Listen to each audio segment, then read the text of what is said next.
One of our most popular videos ever showed you how to just strip down the Brave browser to its just bare bones, raw, best stuff. Brave now put this out. They are now charging $60 for that experience officially from them. The point of this video and the question that I want to answer by the end is, should you use this? And is this a legitimate solution to a real problem, or is Brave just charging you to undo their own choices? And I think it's a fascinating discussion, so let's just dive into this. You can use the standalone app. This is the Brave Origin. It's a dedicated download. It is a completely different thing. They actually compile the Brave browser from the source code without any of those extra features. On the other hand, just the regular version of Brave, which currently, again, is only in Brave Browser Nightly, allows you to upgrade to Origin within the same browser. And this was going to be what is going to happen in a stable channel as well. And there we go. I spent $60 on this. I did have to put in an email, and there's some kind of account sort of thing, but I'll touch on this in a second because they do it in quite an interesting way from a privacy angle. And this is the first time I am using Brave Origin. I love the design. I will say this is very cool. It looks very clean already. You can see a difference. You can import settings from regular Brave, skip, and actually they uncheck that by default, which is nice. And there you go. This actually, if you do a side-by-side, this looks almost exactly like our tutorial video that we did. You're already going to see some subtle changes, like Leo, which is their AI, is completely gone here. You see Web 3 is here, but it's not here. The full list of changes is actually in the support article, which it means they remove Leo, they remove Brave News, they remove Playlist, they remove Brave Rewards, they remove Speed Reader, they remove stats like the daily usage ping. This is their way of saying, I guess, analytics. Brave Talk is gone, the Tours thing is gone, the VPN is gone, the wallet is gone, the Wayback Machine is gone, and the Web Discovery project is gone. And also huge shout out because they actually implement Privacy Pass blind token technology so that the purchase itself isn't tied to any specific browser. The browser just knows yes or no that you purchased it, but it doesn't actually know which account it's tied to. Nice touch. And just to confirm, when you go to privacy and security between the two of them and you go down to the bottom, you see that data collection is on by default for these. I will say I've looked into how Brave does their data collection. It is not inherently privacy invasive. So I do want to make sure we distinguish between invasive telemetry and also non-invasive telemetry, because there is a difference there. But either way, I know a lot of people are purists about it and they don't want to deal with any telemetry. They don't have any trust in any telemetry. And so it's nice that they toggle this off by default too. Now, the last thing I want to demonstrate is taking this regular Brave browser, this is regular Brave Nightly, and then upgrading it to Brave Origin. It says click settings, go to system and scroll to Brave Origin. I just did that in current Brave Nightly and I do not see it. So after recording my original demo, I figured I would just try to go on GitHub and download the latest release there, which I guess doesn't align with their latest release on their website. And I just opened it.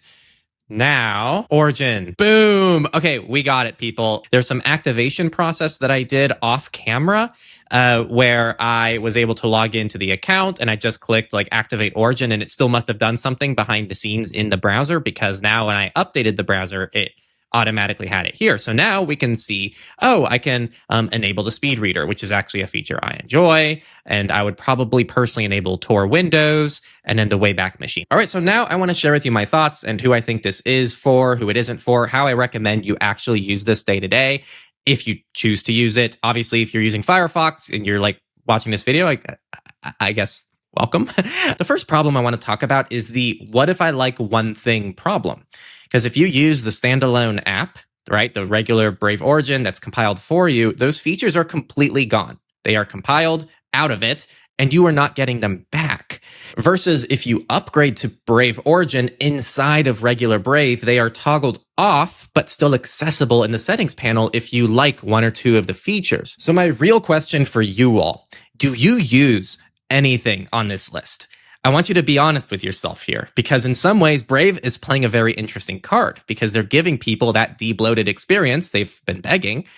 But my hot take is that a lot of users will actually find this unusable in its purest form. There's no speed reader, there's no Tor, there's no Wayback Machine. I personally use those features quite often, and you might use some of the other features in this. So even I'd feel a daily usability hit, and I made that damn debloat tutorial. So I think it's actually a very interesting card they're playing there. I will almost never recommend pure Brave Origin, the standalone app. When you upgrade through the Brave browser, you're getting a little bit more control. And that's actually what I would argue is what we wanted from our tutorial that we built a long time ago. I wasn't trying to take away everything, right? I think even in my tutorial, I left Speed Reader enabled. I still left some of these features enabled. So the point isn't to strip all features from Brave browser. The point is to make it more intentional and to make it a little bit clearer. And that's where I think the free debloat guide in some ways still wins, because it's going to give you a pretty similar experience to this within the regular Brave browser for $0, but it's going to take a little bit of time and it's not going to apply to all of your devices. Now, here's what's fun. If you're on Linux, this is just free. Yeah, you heard it here. If you're on Linux, just start using that. That is now your new Brave experience.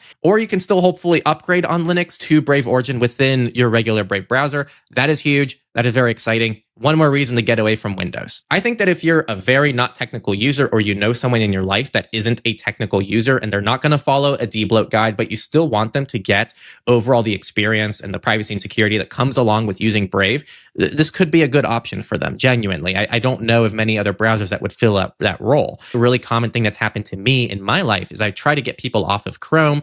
I normally start them with just an ad blocker because I think an ad blocker in Chrome is already leagues ahead of just regular Chrome out of the box. But a lot of times when I move people to Brave, I normally go out of my way to just strip everything out of it and do my debloat tutorial essentially for them. But this gives me one other option. If I have extra licenses for my family members, you get 10 devices. Most people aren't using 10 browsers. You can just set it up for them as Brave Origin and they would never know. And alternatively, if they just wanted to pay for it, now a regular person who's not tech savvy, they are probably tech savvy enough to put in their credit card information, but they're not tech savvy enough to actually go in and customize a browser and all of its settings. The next person this is for is if you are what I'd consider a purist, if you want to make sure that things are built from the source code without the telemetry enabled, if you want those features stripped from the code base itself.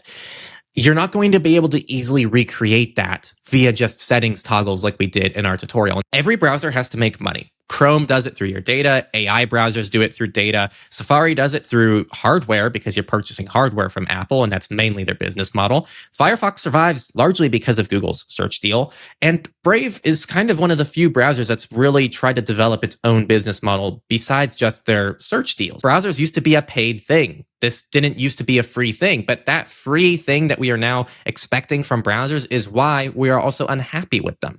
And so this changes the incentive. It makes a browser actually be user first again because you're paying for it. Your money is now the product, not your retention, not your data, just you and your decision to pay for it. This is what the world could look like if we paid for things. I think if you're that purist and you want things built from source, and you have those more technical requirements, then you're well served here. And then if you're a very, very, very, very, very not tech savvy person and you're kind of new to the world of technology and even like going through browser settings is a little bit more advanced for you, you're also served well here. And I think everyone in the middle, you can probably do it yourself unless you have another reason to go for it that we talked about earlier. If you want to debloat Brave for free, but maybe a little bit more time, our debloat tutorial is here on the screen. Go check that out. And if you like our content, you can become a Techlorian down in the description. You can join our private Signal group and you get to support our content and keep it free for everyone. Thank you all for watching, and I'll see you next time.